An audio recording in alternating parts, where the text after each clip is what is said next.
अमृता अस्पताल के रूप में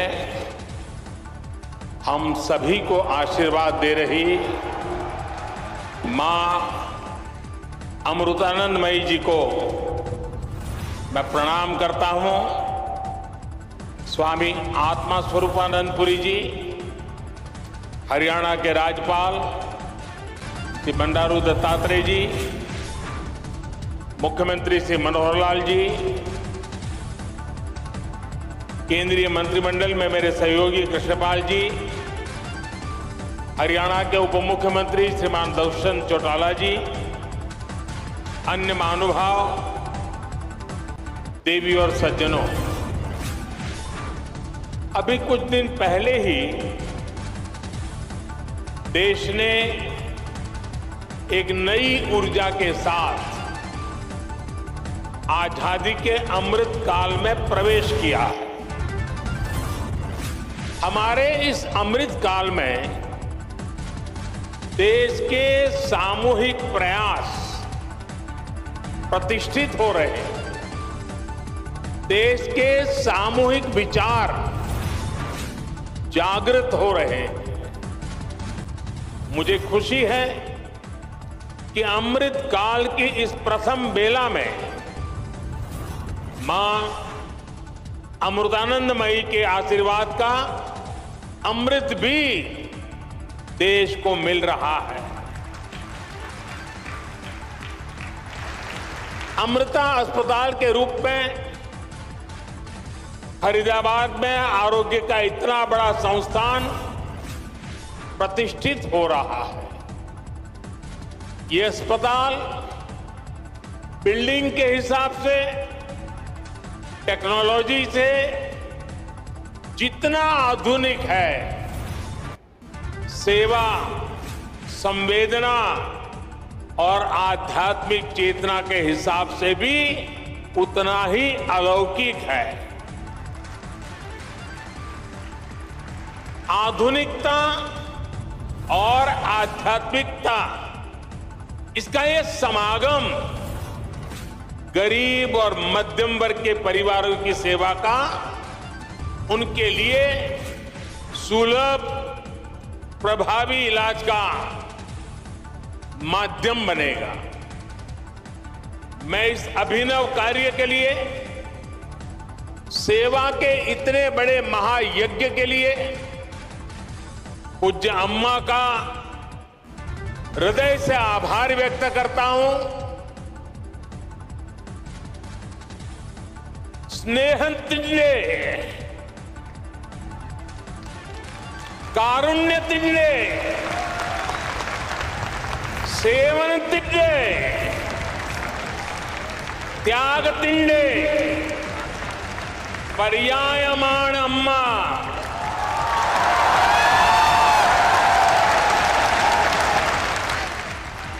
माता अमृतानंदमयी देवी भारतंडे दे महत्ताय आध्यात्मिक परंपरा तिंडे नेरवकाशियाण।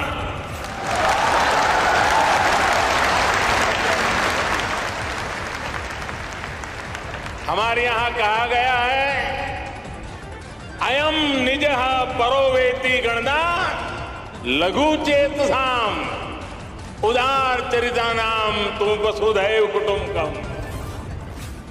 इन महाउपनिषद आशयमाण अम्मयुड़े जीविता संदेशम।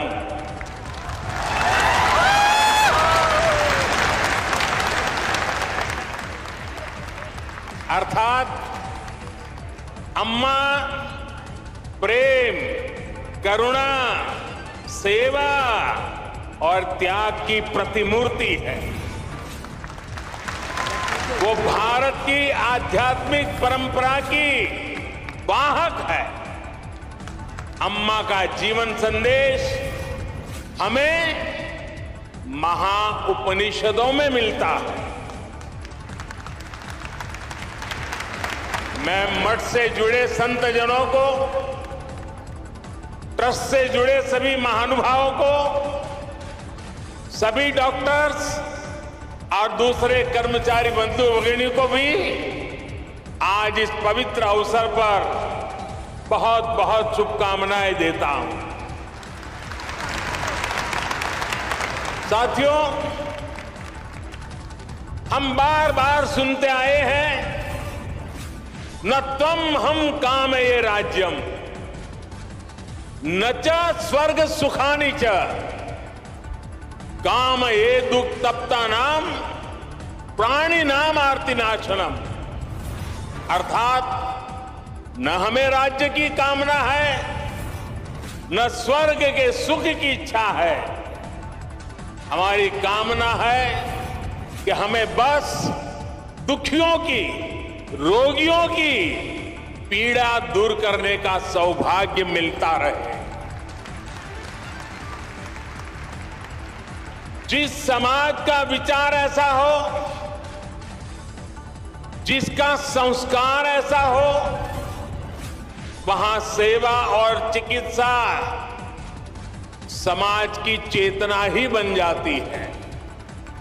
इसलिए भारत एक ऐसा राष्ट्र है जहां इलाज एक सेवा है, आरोग्य एक दान है, जहां आरोग्य आध्यात्म दोनों एक दूसरे से जुड़े हुए हैं। हमारे यहां आयुर्विज्ञान एक वेद है। हमने हमारी मेडिकल साइंस को भी आयुर्वेद का नाम दिया है। हमने आयुर्वेद के सबसे महान विद्वानों को, सबसे महान वैज्ञानिकों को ऋषि और महर्षि का दर्जा दिया। उनमें अपनी पारमार्थिक आस्था व्यक्त की। महर्षि चरक, महर्षि सुश्रुत, महर्षि वाग्भट, ऐसे कितने ही उदाहरण हैं जिनका ज्ञान और स्थान आज भारतीय मानस में अमर हो चुका है। भाई और बहनों, भारत ने अपने इस संस्कार और सोच को सदियों की गुलामी और अंधकार में भी कहीं कभी लुप्त नहीं होने दिया, उसे सहज करके रखा।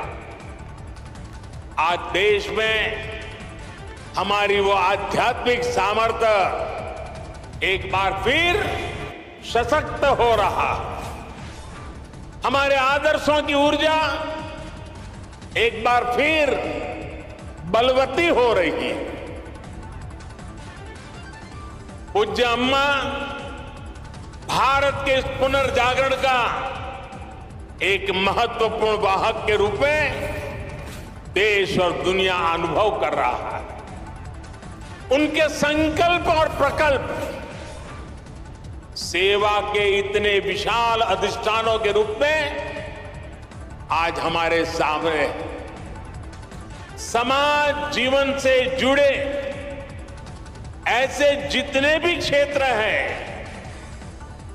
पूज्य अम्मा का वात्सल्य, उनकी करुणा हमें हर जगह दिखाई पड़ती है। उनका मठ आज हजारों बच्चों को स्कॉलरशिप दे रहा है, लाखों महिलाओं को स्वयं सहायता समूहों के जरिए सशक्त कर रहा है। आपने स्वच्छ भारत अभियान में भी देश के लिए अभूतपूर्व योगदान दिया है। स्वच्छ भारत कोष में आपके द्वारा दिए गए बहुमूल्य योगदान के कारण गंगा किनारे बसे उस इलाकों में काफी काम हुआ। इससे नमामि गंगे अभियान को भी काफी मदद मिली। पूज्य अम्मा, उनके प्रति पूरे विश्व का श्रद्धाभाव है। लेकिन मैं एक भाग्यवान व्यक्ति हूं। पिछले कितने ही दशकों से पूज्य अम्मा का स्नेह, पूज्य अम्मा का आशीर्वाद मुझे अविरत मिलता रहा है। मैंने उनके सरल मन और मातृभूमि के प्रति विशाल विजन को महसूस किया है और इसलिए मैं कह सकता हूं कि जिस देश में ऐसी उदार और समर्पित आध्यात्मिक सत्ता हो, उसका उत्कर्ष और उत्थान सुनिश्चित है। साथियों, हमारे धार्मिक और सामाजिक संस्थानों द्वारा शिक्षा, चिकित्सा से जुड़ी जिम्मेदारियों के निर्वहन की यह व्यवस्था एक तरह से पुराने समय का पीपीपी मॉडल ही है। इसे पब्लिक प्राइवेट पार्टनरशिप तो कहते ही हैं, लेकिन मैं इसे परस्पर प्रयास के तौर पर भी देखता हूं। राज्य अपने स्तर से व्यवस्था खड़ी करते थे, बड़े बड़े विश्वविद्यालयों के निर्माण की में भूमिका निभाते थे, लेकिन साथ ही धार्मिक संस्थान भी इसका एक महत्वपूर्ण केंद्र होते थे। आज देश भी ये कोशिश कर रहा है कि सरकारें पूरी निष्ठा और ईमानदारी से मिशन मोड में देश के स्वास्थ्य और शिक्षा क्षेत्र का कायाकल्प करें। इसके लिए सामाजिक संस्थाओं को भी प्रोत्साहन दिया जा रहा है। प्राइवेट सेक्टर के साथ पार्टनरशिप करके प्रभावी पीपीपी मॉडल तैयार हो रहा है। मैं इस मंच से आह्वान करता हूं, अमृता हॉस्पिटल का यह प्रकल्प देश के दूसरे सभी संस्थाओं के लिए भी एक आदर्श बनेगा, आदर्श बन के उभरेगा। हमारे कई दूसरे धार्मिक संस्थान इस तरह के इंस्टीट्यूट चला भी रहे, कई संकल्पों पर काम कर रहे हैं। हमारे प्राइवेट सेक्टर पीपीपी मॉडल के साथ साथ स्पिरिचुअल प्राइवेट पार्टनरशिप की वो भी आगे बढ़ा सकते हैं। ऐसी संस्थाओं का संसाधन उपलब्ध करवाकर उनकी मदद कर सकते हैं।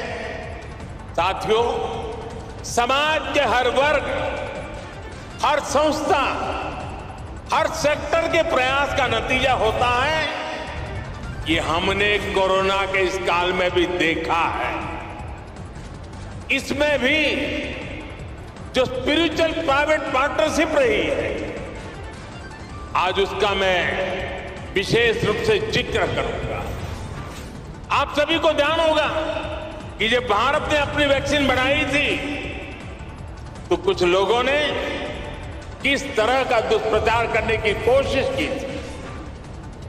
इस दुष्प्रचार की वजह से समाज में कई तरह की अफवाहें फैलने लगी, लेकिन जब समाज के धर्मगुरु, आध्यात्मिक गुरु एक साथ आए, उन्होंने लोगों को अफवाहों पर ध्यान न देने को कहा और उसका तुरंत असर भी हुआ।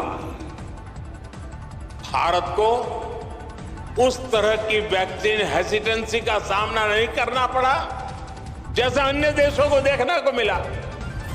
आज सबका प्रयास की यही भावना है जिसकी वजह से भारत दुनिया का सबसे बड़ा वैक्सीनेशन कार्यक्रम सफलतापूर्वक चला पाया। साथियों, इस बार लाल किले से मैंने अमृत काल के पंच प्राणों का एक विजन देश के सामने रखा है। इन पंच प्राणों में से एक है गुलामी की मानसिकता का संपूर्ण त्याग, इसकी इस समय देश में खूब चर्चा भी हो रही है। इस मानसिकता का जब हम त्याग करते हैं तो हमारे कार्यों की दिशा भी बदल जाती है। यही बदलाव आज देश के हेल्थ केयर सिस्टम में भी दिखाई दे रहा है। अब हम अपने पारंपरिक ज्ञान और अनुभवों पर भी भरोसा कर रहे हैं, उनका लाभ विश्व तक पहुंचा रहे हैं। हमारा आयुर्वेद, हमारा योग आज एक विश्वसनीय चिकित्सा पद्धति बन चुका है। भारत के इस प्रस्ताव पर अगले वर्ष पूरा विश्व इंटरनेशनल मिलेट ईयर मनाने जा रहा है। मोटा धान, मेरी अपेक्षा रहेगी कि आप सभी इस अभियान को भी इसी तरह आगे बढ़ाते रहें, अपनी ऊर्जा देते रहें। साथियों, स्वास्थ्य से जुड़ी सेवाओं का दायरा केवल अस्पतालों, दवाओं और इलाज तक ही सीमित नहीं होता है। सेवा से जुड़े ऐसे कई कार्य होते हैं जो स्वस्थ समाज की आधारशिला रखते हैं। उदाहरण के लिए, स्वच्छ और शुद्ध पानी तक सामान्य से सामान्य नागरिक की पहुंच, ये भी ऐसा ही महत्वपूर्ण विषय है। हमारे देश में कितनी ही बीमारियां केवल प्रदूषित पानी से ही पैदा होती रही है। इसलिए देश ने 3 साल पहले जल जीवन मिशन जैसे देशव्यापी अभियान की शुरुआत की थी। इन 3 वर्षों में देश के 7 करोड़ नए ग्रामीण परिवारों को पाइप से पानी पहुंचाया जा चुका है। विशेष रूप से इस अभियान में हरियाणा सरकार ने भी प्रभावी कार्य किया है। मैं उसका भी विशेष रूप से जिक्र करना चाहता हूं। हरियाणा आज देश के उन अग्रणी राज्यों में है जहां घर घर पाइप से पानी की सुविधा से जुड़ चुका है। इसी तरह बेटी बचाओ बेटी पढ़ाओ में भी हरियाणा के लोगों ने बेहतरीन काम किया। फिटनेस और खेल, ये विषय तो हरियाणा की रगों में है, उसका हरियाणा की मिट्टी में है, यहां के संस्कारों में है। और तभी तो यहां के युवा खेल के मैदान में तिरंगे की शान बढ़ा रहे हैं। इसी गति से हमें देश के दूसरे राज्यों में भी कम समय में बड़े परिणाम हासिल कर रहे हैं। हमारे सामाजिक संगठन इसमें बहुत बड़ा योगदान दे सकते हैं। साथियों, सही विकास होता ही वो है जो सब तक पहुंचे, जिससे सबको लाभ हो। गंभीर बीमारी के इलाज को सबके लिए सुलभ कराने की ये भावना अमृता अस्पताल की भी है। मुझे विश्वास है कि सेवा भाव का आपका ये अमृत संकल्प हरियाणा के, दिल्ली एनसीआर के लाखों परिवारों को आयुष्मान बनाएगा। एक बार फिर पूज्य अम्मा के श्री चरणों में प्रणाम करते हुए, आप सबका हृदय से अभिनंदन करते हुए अनेक अनेक शुभकामनाएं। बहुत बहुत धन्यवाद।